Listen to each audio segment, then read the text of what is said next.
Robles. 2. El rapto. Amado hermano, lo que me motiva a escribir este libreto no es una mera emoción. No es para lograr renombre ni acumular ninguna gloria, pues todo eso es perecedero y no aprovecha para nada. La gloria y renombre terrenal es basura.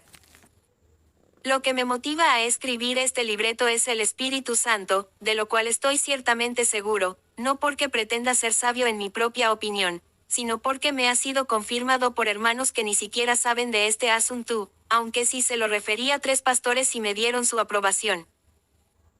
La Biblia dice que por boca de 2 o 3 testigos conste toda palabra, Mt. 6:16 de la tarde, 2 Co. 13:1, etc. Y constando toda palabra en boca de 2 o 3 testigos, no es muy fácil que el enemigo pueda engañar a uno de los hijos de Dios.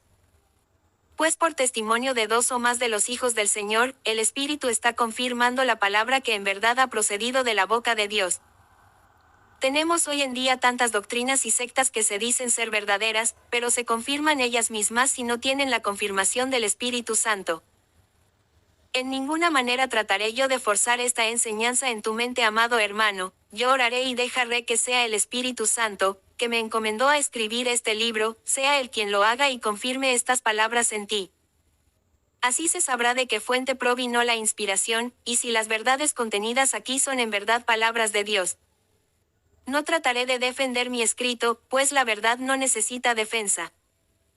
La verdad puede ser probada de todo ángulo posible y si en realidad es la verdad, saldrá gloriosamente victoriosa aún del más minucioso escrutinio. 3. Gloria al Señor para siempre por la confirmación de su Espíritu, porque en esto hay seguridad aun cuando Satanás venga disfrazado de ángel de luz. Es mi oración, amado hermano, que lo que yo siento por el Espíritu decirte pueda llegar a tu espíritu y tenga la aprobación de tu espíritu. Espero que tú lo leas, y no lo deseches sin antes orar en el Espíritu concerniente a esto. Yo no tengo la menor sombra de duda concerniente a esto, no siento temor, sino que la paz del Señor está en mi corazón. Esta paz y certidumbre me dan aliento para hablar como una trompeta, para despertar la iglesia que en esta hora, aunque hay miles de evangelistas predicando avivamiento, aún así la iglesia duerme. Hermano, el tema sobre el cual quisiera hablarte es concerniente al rapto. Es la común creencia en la iglesia del Señor de que el Señor va a raptar la iglesia y llevarla al cielo en las nubes. Hay muchas teorías concernientes a cuándo va a ocurrir esto, y hay muchos textos que se aplican a este evento.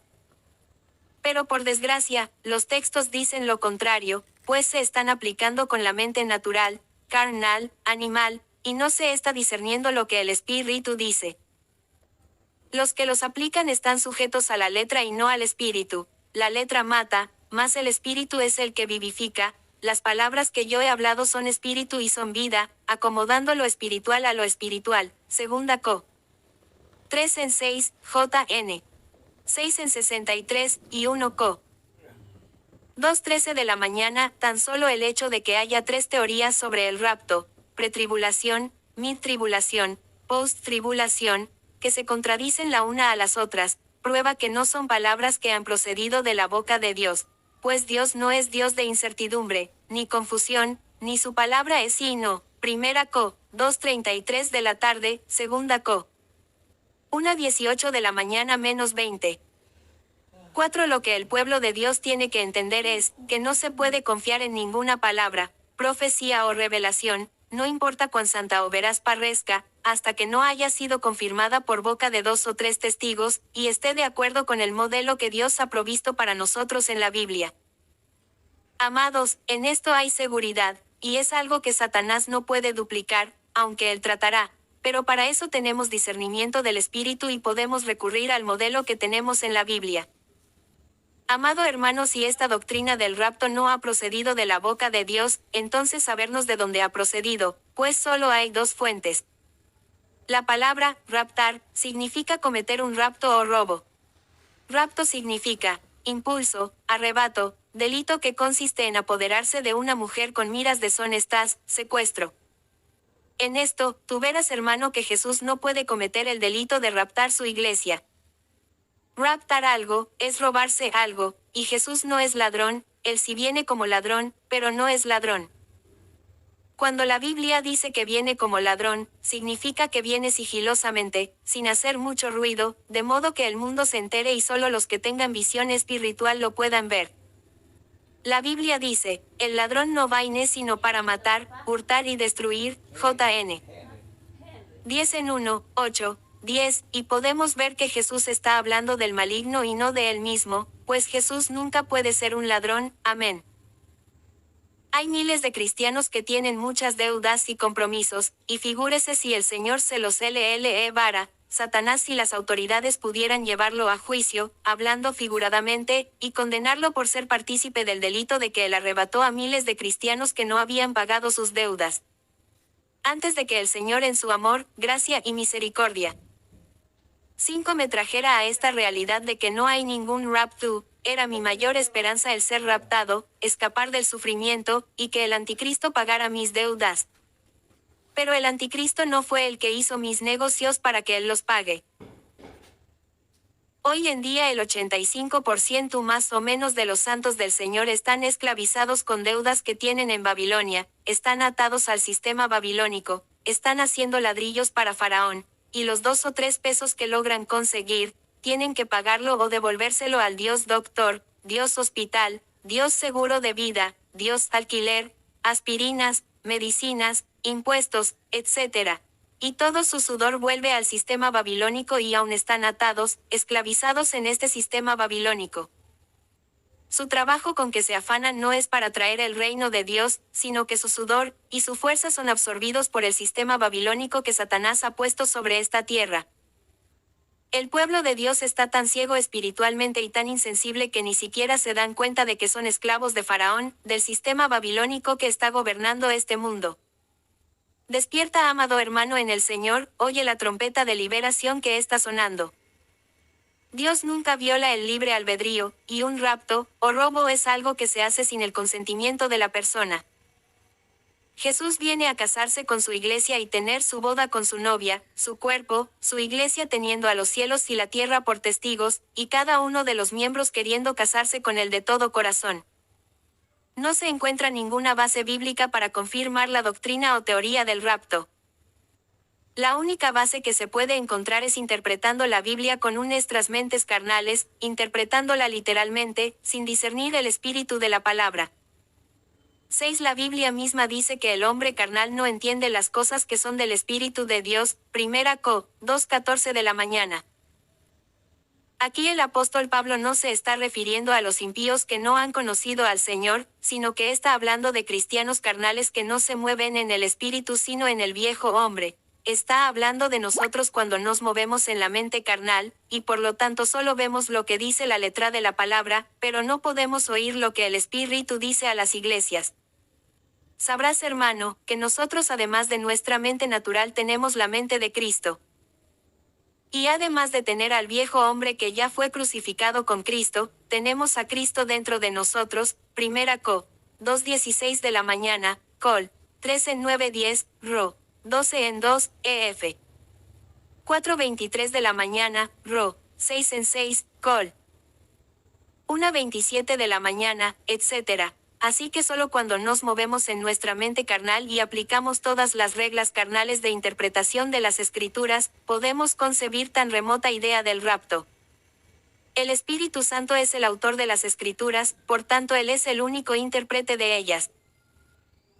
Por desgracia, en esta era ultramoderna en que el amor a lo material ha llenado la mente de casi todo el pueblo de Dios, y la dependencia total y completa del Espíritu ha venido a ser algo anticuado, se ha cambiado la dirección del Espíritu Santo por la dirección de un concilio, la interpretación del Espíritu, por un grupo de reglas hermenéuticas y tantas cosas que son de la mente natural, carnal de hombre.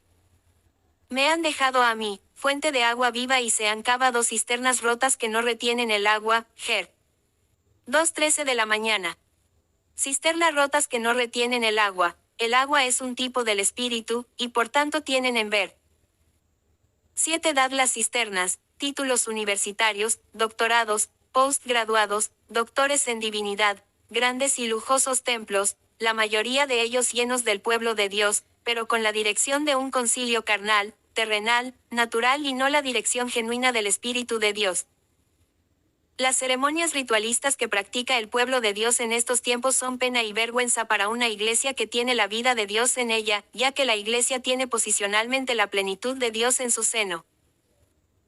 Las organizaciones babilónicas que hay dentro de las iglesias del Señor han apagado el mover del Espíritu en el pueblo, y las reglas carnales de interpretación que han procedido del mismo infierno, son las que han causado la división en el cuerpo de Cristo, y hoy en día tenemos el cuerpo de Cristo mutilado y dividido en cientos de sectas, cada una con su propia cabeza, el concilio. Es esta la razón por la cual hay muerte espiritual en el pueblo de Dios. Amado hermano, no hay ningún rapto, no hay ningún arrebatamiento en las nubes como piensa la mayoría de los santos del Señor. La Biblia dice que el Señor ha dejado en su iglesia un ministerio quíntuple, para la perfección de los santos, hasta que todos lleguemos a la unidad de la fe y del conocimiento del Hijo de Dios, a un varón perfecto, a la medida de la estatura de la plenitud de Cristo, ef. 4:11 de la mañana -13. No que lleguemos a esta unidad y medida en las nubes, sino aquí en la tierra. Es por esto que ha dejado un ministerio quíntuple de apóstoles, profetas, evangelistas, pastores y maestros. Léelo, amado, y nota que es para perfeccionar a los santos ahora en este fin del siglo. Para alimentarnos espiritualmente de modo que crezcamos hasta la medida de la estatura de la plenitud de Cristo y 8. Presentarnos como un solo cuerpo, un cuerpo de muchos miembros, nosotros el cuerpo, y Jesús la cabeza. La gloriosa cabeza de este glorioso cuerpo que Él compró con su sangre y lo limpió, lo santificó, lo perfeccionó, lo glorificó y hemos venido a ser su plenitud, así como Jesús fue la plenitud del Padre en su vida terrenal. Nota que Jesús no esperó ir al cielo para tener la plenitud del Padre en él. Por tanto, Jesús ha provisto un ministerio quíntuple de apóstoles, profetas, evangelistas, pastores y maestros para traer a su cuerpo a la estatura de él. Hoy en día la Iglesia solo reconoce 3 ministerios, evangelistas, pastores y maestros, pero amados, son 5 ministerios. El hecho de que el concilio haya tomado el lugar de apóstol y del profeta o se hayan sustituido por presidente de la corporación o la junta directiva, eso no cambia la verdad de Dios. Son 5 ministerios, léelo, amado, en ef. 4. Y notarás que la Biblia no está hablando en tiempo pasado como si no hubieran apóstoles y profetas en esta hora, pues sí los hay. Por supuesto que no hay apóstoles que escriban epístolas o añadan palabras a las escrituras. Apóstol significa enviado, alguien que es enviado especialmente por Jesús con la revelación para su iglesia. Esta revelación tiene que ser confirmada por los profetas, regada por los evangelistas y enseñada por los pastores y maestros. En HCH 2:12 de la tarde 14, la Biblia dice que Bernabé era un apóstol. Nota que somos edificados sobre el fundamento de apóstoles y profetas, ef. 2:20 de la mañana, y que los misterios de Dios son revelados por el Espíritu a sus santos apóstoles y profetas, ef. 3:5. Nota que los misterios de Jesús el apóstol y sumo sacerdote de nuestra profesión, 3:1, no son nunca revelados a los pastores, evangelistas o maestros, sino que son revelados 9 a los apóstoles que Él está enviando a su iglesia. En esta hora Jesús está restaurando el ministerio de apóstoles, profetas y todos los dones del Espíritu a su amada iglesia. Está bautizando con su Santo Espíritu a bautistas, metodistas, luteranos, presbiterianos, etc. En esto se cumple la palabra hablada por el profeta Joel que dice: He aquí yo os envío pan, mosto, aceite, y os restituiré los años que comió la oruga, el saltón, el revoltón y la langosta. El apóstol Pedro dice de Jesús, a quien es necesario que el cielo reciba arriba hasta los tiempos de la restauración de todas las cosas, JL 12:19 del día 15, HCH 3:21 de la mañana. Amado, estos son los tiempos de la restauración de todas las cosas y es por esta razón que Jesús está restituyendo a su iglesia los ministerios que han sido ignorados y olvidados por la iglesia.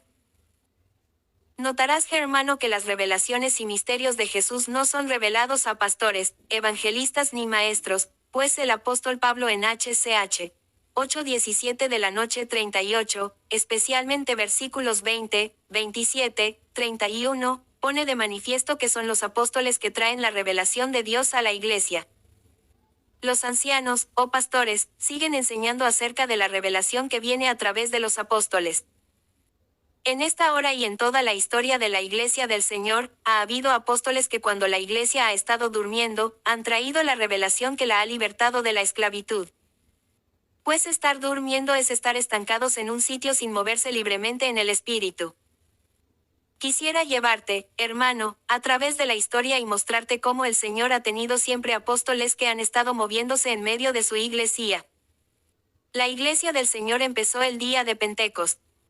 Diestes, el día en que el Espíritu Santo descendió y bautizó a los reunidos en el aposento alto, donde esperaban la promesa del Padre. Allí comenzó un poderoso ministerio en Jerusalén, Samaria, Judea, Asia, Grecia, Roma, etc. La palabra de salvación estaba siendo ministrada al pueblo para que conociesen al Señor Jesús y entraran a los caminos de Dios, y hubo un gran avivamiento en Jerusalén primeramente. Los discípulos vendían sus propiedades, tenían todas las cosas en común, y gloria a Dios, el Espíritu se movía poderosamente. Estaba uniendo la iglesia en un mismo sentir, y enseñándoles a tener un solo corazón. Tenían los 5 ministerios operando entre ellos, y todos los dones del Espíritu. Eso era glorioso.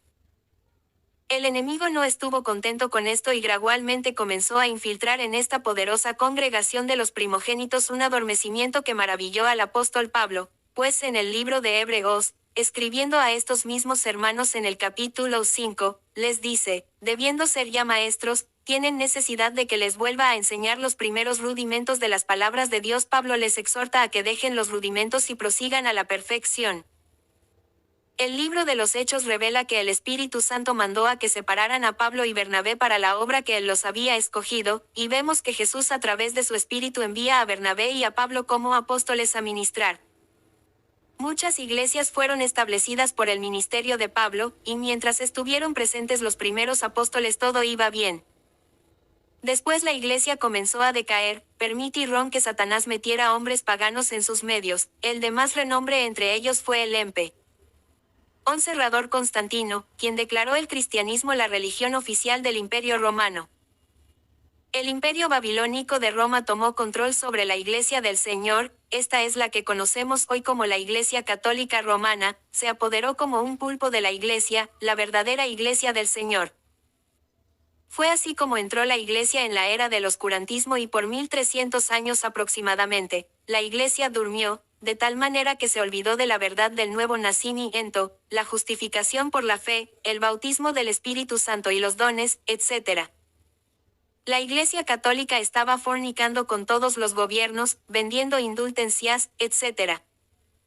Jesús tuvo que levantar a Martín Lutero con un mensaje que era una herejía para la Iglesia Católica, pues estaba en contra de sus enseñanzas. Así rompió Dios el hielo, despertando a su iglesia del letargo con la trompeta de Lutero, que, el justo vivirá por la fe. Y esto fue una revelación, un mensaje especial para despertar a la iglesia. Martín Lutero fue un apóstol con un mensaje especial de Dios que despertó su iglesia y estableció de una vez y para siempre que la justificación es por la fe. Por supuesto que Satanás no estuvo contento con esto y después de la muerte de Lutero, hizo que comenzaran a identificarse con el nombre de luteranos. Y así una vez más dejaron el mover genuino del espíritu siguiendo un nombre babilónico que había sido insinuado por el mismo Satanás. Tuvo Jesús que levantar otros apóstoles como Juan y Carlos Wesley para que restauraran la verdad del nuevo nacimiento a la iglesia. Satanás vino una vez más y azotó la iglesia con insinuaciones de que tenían que organizarse, comenzaron a organizarse, y a dividirse. Crearon métodos y sustituyeron la dirección del espíritu, se apartaron. 12 de la unción y dirección supernatural de Dios por medio de su Espíritu. Al principio de este siglo, el Señor comenzó a restaurar bautismo del Espíritu Santo a su iglesia, junto con los 9 dones supernaturales del Espíritu en el gran movimiento pentecostal. Pero una vez más nuestros hermanos pentecostales fueron acosados por Satanás a través de los cristianos carnales, insinuándoles que no podían hablar en lenguas mucho, o muy duro, que fueran sabios y usarán los talentos naturales para organizar y dirigir al pueblo de Dios, y que no fueran tan fanáticos y vanos en esperar que el Espíritu se moviera y los dirigiera en todo. Fue entonces que comenzaron a organizarse y dejaron el liderato del Espíritu Santo. En esta hora Jesús está restaurando todos los dones del Espíritu y los 5 ministerios supernaturales: apóstoles, profetas, evangelistas, pastores maestros. Espero que tú hayas oído de Juan Knox, Juan Calvino, y otros más quienes el Señor usó grandemente para restaurar, despertar y establecer verdades que, aunque están en la palabra de Dios, los cristianos las habían ignorado. Amado hermano, vemos que el Señor Jesús siempre ha tenido apóstoles en su iglesia que despierten al pueblo con la trompeta de Dios. En ninguna manera directa o indirectamente estoy proclamando que yo sea apóstol, pues no lo soy. Es una creencia común en el pueblo de Dios que la desaparición de Enoc es un tipo del rapto de la iglesia. Pero no es así. La iglesia espera ser raptada para escapar de la gran tribulación, como si el Dios de gloria, el omnipotente que habita en medio de ella, no fuera poderoso para guardarla debajo de sus alas, como dice el Salmo 91, y como protegió a los 3 varones hebreos en el horno de fuego que Nabucodonosor había dispuesto para matarlos. O como protegió a su pueblo de las manos de Amán en el libro de Esther. Nota, hermano, que los 3 varones hebreos no fueron arrebatados de la tribulación, más bien fueron guardados, protegidos en medio de la tribulación. Había un cuarto personaje junto a ellos que era semejante al Hijo de los dioses. Por supuesto que sabemos que ese era Jesús, que estaba junto a ellos. Amado, en esta edad de la gracia en que hemos nacido de nuevo, y el Espíritu de Dios está dentro de nosotros, ese cuarto personaje que estuvo con los jóvenes hebreos, no estará junto a nosotros sino que ya está dentro de nosotros. Gloria al Señor para siempre. Para que la desaparición de Enoc pueda ser un tipo del rapto de la iglesia, tendría que ser esta un modelo de circunstancias parecidas, análogas con el propósito del rapto de la iglesia, y si no se asemeja, no puede ser un modelo, y entonces se está aplicando erróneamente. Nota, amado hermano, que Enoc no fue traspuesto por Dios para escapar de ninguna tribulación, por lo tanto no puede ser un tipo o figura del rapto de la iglesia. Enoc no fue traspuesto por Dios para escapar de alguna tribulación, sino que la Biblia dice, caminó Enoc con Dios y desapareció porque le llevó Dios. Observemos que la Biblia dice, caminó con Dios, lo que significa que Enoc caminaba perfectamente en el Espíritu de Dios, en obediencia. Hoy día no se puede aplicar esta declaración a la iglesia porque la iglesia de Cristo anda en la carne, hablando en general, y la mayor prueba de que anda en la carne es que ha sido dividida en muchas sectas y denominaciones, y ni siquiera hay unidad en el espíritu. La doctrina del rapto predica la desaparición de la iglesia, en cambio, todas las escrituras 14 nos hablan de la aparición de Jesús, quien es la cabeza de la iglesia, la cual es su cuerpo, la plenitud de aquel que todo lo llena en todo. EF, 1:22 de la mañana 23. La aparición de Jesús como cabeza de la iglesia. Esto es lo que un pequeño remanente de hijos de Dios está predicando en esta hora. Por eso fue que Jesús dijo, las zorras tienen cuevas y las aves de los cielos nido, mas el Hijo del Hombre no tiene dónde recostar su cabeza. Jesús no se estaba quejando a Dios de que no tenía casa donde morar ni cama donde dormir, sino que siendo él la cabeza de la iglesia, aún no tenía un cuerpo perfecto en que él pudiera ocupar su lugar de cabeza, de la iglesia. El que dirige su iglesia, le da vida, la sostiene, santifica y gobierna. Hoy en día, la cabeza de la iglesia es el concilio a que pertenece. El concilio da licencias a los pastores, los envía, los sostiene moralmente, y a veces económicamente, los ordena, etc. Jesús, la cabeza, ha sido puesto a un lado, aunque todo lo hacen en su nombre. Ahora bien, Jesús, siendo perfecto, necesariamente tiene que tener un cuerpo perfecto, pues una cabeza glorificada no puede descansar sobre un cuerpo sucio, material, terrenal, sino que una cabeza glorificada pertenece a un cuerpo glorificado, limpio, sin mancha ni arruga. Las manchas y arrugas son la carne, mente carnal, espíritu sectarista, de ser bautista, o metodista, o presbiterianos, o pentecostales, o cubanos, o dominicanos, o americanos, o negros, o blancos, o indios, o chinos. Clase social, convicciones, educación académica, diferencia de creencias, opiniones, etc. Esas son algunas de las manchas y arrugas que el Señor está quitando en esta hora para presentársela a sí mismo, una iglesia gloriosa, sin mancha ni arruga ni cosa semejante, sino que fuese 15, santa y sin mancha. EF. 5:26 de la mañana 27, y así amado hermano, mientras que la doctrina del rapto enseña la desaparición de la iglesia. La Biblia enseña de la aparición de Jesús como la simiente que aplastará la cabeza de Satanás, resolvería todos los problemas del mundo y traería bendición a todas las familias de la tierra, GN. 15 en 1:4, GN. 12 en 3, GA. 3:16 de la mañana. La iglesia del Señor es aún tan carnal que no puede entender que los judíos naturales no son la simiente de la cual Dios está hablando aquí, y aún enseñan que los judíos son el pueblo escogido por Dios. Nosotros somos el pueblo escogido por Dios, somos la iglesia que ha sido separada de la humanidad, que ha nacido de nuevo del Espíritu de Dios, los que no hemos sido engendrados de sangre, ni de voluntad de carne, ni de voluntad de varón sino de Dios, que es Cristo en nosotros la esperanza de gloria. JN. 1:12 de la mañana 13, Col. 1:27 de la mañana. Aleluya. Pero aún se enseña que los judíos son el pueblo escogido por Dios, aun cuando no tengan la vida supernatural, incorruptible, inmortal, imperecedera del Dios viviente dentro de ellos.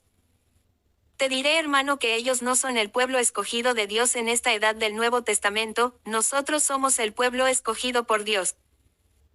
Por tanto, despierta, hermano, y toma posesión de tu herencia en Dios, pues en verdad tú tienes su espíritu. Tú eres su escogido y no solo tú sino todos los que han experimentado el nuevo nacimiento y son salvos teniendo la vida incorruptible, gloriosa, inmortal de Dios en ellos.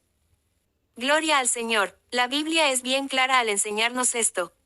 Dios primeramente escogió a un hombre, Abraham, y le dio 16 la promesa de que de sus lomos saldría la simiente que resolvería todos los problemas del mundo, gobernaría la tierra en el reino milenial de Cristo, y sería una bendición a todas las familias de la tierra. Y así Abraham y la familia de Abraham fue el Israel, pueblo o remanente escogido de Dios, en la generación de Abraham. Abraham engendró a Isaac y Dios hizo la misma promesa a Isaac de que en él y su simiente serían benditas todas las familias de la tierra. Así Isaac y su familia vienen a ser el pueblo o remanente escogido de Dios en el tiempo de Isaac.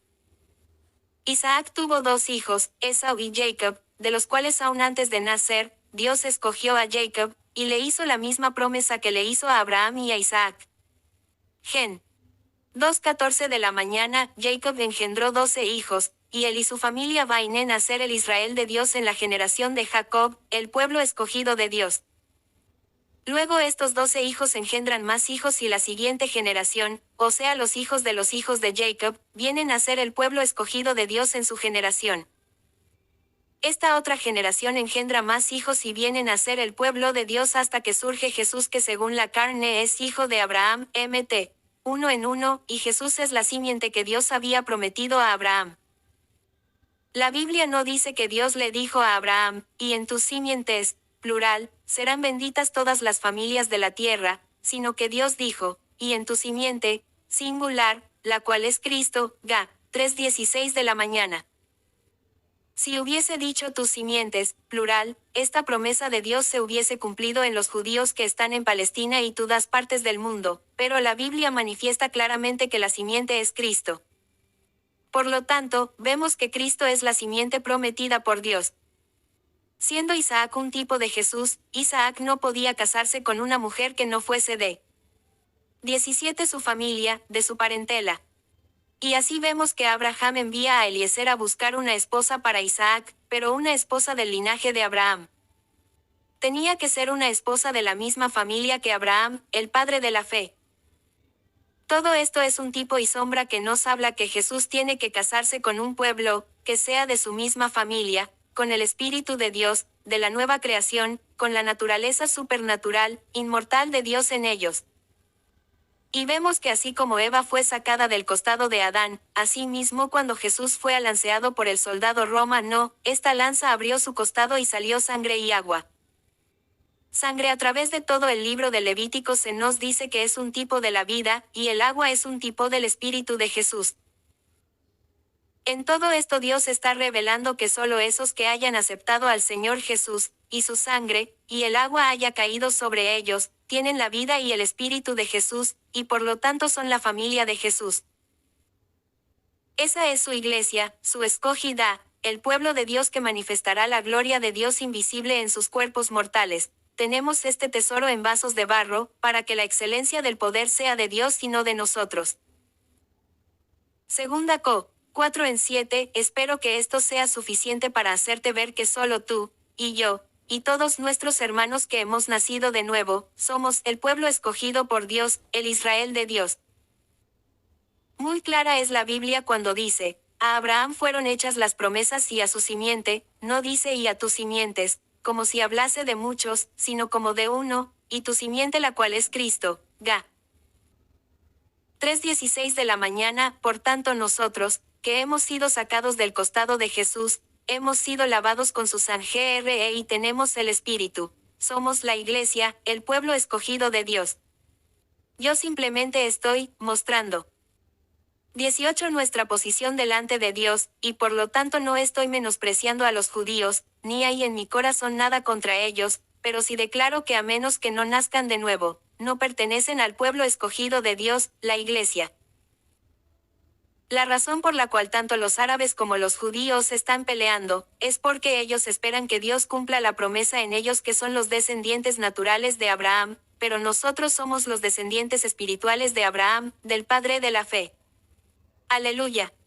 Algunos enseñan también que Elías es un tipo de la iglesia porque fue traspuesto por Dios, pero otra vez tenemos que decir que para que Elías sea un tipo de la iglesia, su vida tiene que ser un cuadro que muestre lo que va a acontecer a la iglesia en estos con acento agudo timos días. O que las situaciones por las cuales el paso vengan a reflejar las huellas que deba seguir la iglesia en nuestros días. Otra vez podemos notar que Elías no fue traspuesto para escapar de alguna tribulación o persecución, o porque el anticristo estuviera por manifestarse. Elías fue llevado sin ver muerte física porque andaba perfectamente en el Espíritu de Dios y al ser llevado vivo, las Escrituras están proclamando que en esta hora, en este último tiempo o últimos días va a haber un remanente del pueblo de Dios que no va a experimentar la muerte física, sino que sus cuerpos mortales, corruptibles van a ser transformados aquí mismo sobre la tierra. El apóstol Pablo entendía este misterio y por eso en 1 Co. 3:51 de la tarde nos habla de este misterio, lo cual tanto Enoc como Elías eran tipos. Gloria al Señor, es por eso que en Ab 20:6 el apóstol Juan dice, bienaventurado y santo el que tiene parte en la pri. 19 mera resurrección. Tanto Pablo como Juan entendían este misterio que Pablo primero menciona, no todos dormiremos, y Juan habla de la primera resurrección. Por lo tanto, amado hermano, ni Enoc ni Elías son tipo del rapto de la iglesia. Dicen algunos también que en Ab 4:12 de la mañana Juan es un tipo del rapto de la iglesia, pero amado hermano, si tú lees detenidamente notarás que el apóstol Juan nunca despegó o levantó sus pies de la tierra en la isla de Patmos, y que todas las experiencias que experimentó el apóstol ocurrieron en el Espíritu. Nuestro hermano Juan no levantó sus pies del suelo. A través de todo el capítulo 24 de Mateo, el Señor habla de la gran tribulación y no hay la menor señal de ningún rapto. Los versículos 40 y 41 han sido horrendamente mal interpretados, pues la Biblia dice, 2 estarán en el campo, el uno será tomado y el otro será dejado, y se cree que este es el arrebatamiento, pero no lo es. Lo primero que debemos entender es que el Señor Jesús dijo que el campo equivale al mundo, en una de sus parábolas, por lo tanto esto significa que habrá dos tipos, o dos grupos de personas en el mundo. El uno sin haber nacido de nuevo, sin la vida supernatural de Dios en él. El segundo grupo son todos los que hayan nacido de nuevo, que son los hijos de Dios, y que han nacido por segunda vez del Espíritu de Dios. Por lo tanto, el uno, el que solo ha tenido un solo nacimiento, el nacimiento natural, terrenal, que no conoce a Dios, será tomado, será cortado, será raído de sobre la faz de la tierra. Y, el otro, que ha tenido un segundo nacimiento, un nacimiento espiritual al haber aceptado al Señor Jesús, este será dejado. Vemos por esto, amado hermano, que tanto tu Co. 20 mollos seremos dejados, por lo menos yo no voy a ser tomado, ni quiero ser tomado. Nota que la Biblia dice que será como en los días de Noé. En los días de Noé los que fueron tomados fueron los impíos, y Noé y su familia fueron dejados, fueron guardados y por medio del diluvio fueron cortados o tomados todos los impíos de sobre la faz de la tierra. ¿Quieres tú aún ser tomado? Quisiera rápidamente decirte que en las nubes en que Él, Jesús, viene, son nubes de gloria. No son los vapores que vemos en el cielo, de otra manera si Él en verdad viniera en una de esas nubes de vapor, entonces para llegar a Él los impíos solo tendrían que moverse en un avión, cohete, o globo, etc. Yo estoy seguro que si tú has viajado en avión, tú has visto las nubes por debajo del avión, entonces si el Señor viniera, y tú fueras en avión, no irías hacia arriba sino hacia abajo. Hay muchas clases de nubes, entre las cuales están los cirros, cúmulos, estratos, nimbos, cirrocúmulos, cirroestratos, estratocúmulos, etc. Y con seguridad que el Señor no va a venir en una de esas nubes. Él viene en nubes de gloria, las cuales nubes somos nosotros. A través de todas las escrituras, se señalan las nubes como tipos de hombres, ya sean hijos de Dios o falsos profetas, apóstoles, maestros, etc. DN 7:13 de la mañana, Rev. 1 en 7, MT 2430, 26 en 64, Mr. 1:26 de la tarde, 14 en 62, 12 en 1, MT 25 en 31, segunda P 2:17 de la mañana, George 12, LV 16 en 2, Is 45 en 8, 60 en 8. Nota hermano que todas estas citas hablan de nubes representando hombres, la gloria del Señor, falsos maestros, etc. Si son tipos de hombres, entonces las nubes sobre las que viene el Señor son nubes de gloria. Las cuales nubes es su cuerpo perfecto. La teoría del rapto vino a existir alrededor del año 21.830, cuando una joven escocesa llamada Margaret MacDonald, entrando en un trance vio una visión de los santos dejando la tierra a la venida del Señor. Su revelación fue escrita en un libro publicado en 1861 en Londres por R. N. Norton, y comenzó esta doctrina a ser predicada por Edward L. R. Byng, John Dorley, C. H. Mackintosh y C. I. Scofield. El Dr. Scofield le dio mucha publicidad, y casi toda la Iglesia del Señor aceptó, y está creyendo esta doctrina que no vino por revelación del Espíritu, sino por una visión que en un trance tuvo Margaret MacDonald. Luego la señora J. B. Cardale tuvo una revelación que hizo eco a la de Margaret. Pero no fue nada que hubiera venido por el Espíritu Santo. En la Enciclopedia Británica de 1966, volumen 12, páginas 648 y 649, puedes leer acerca de los que propagaron esta doctrina del rapto. Amén.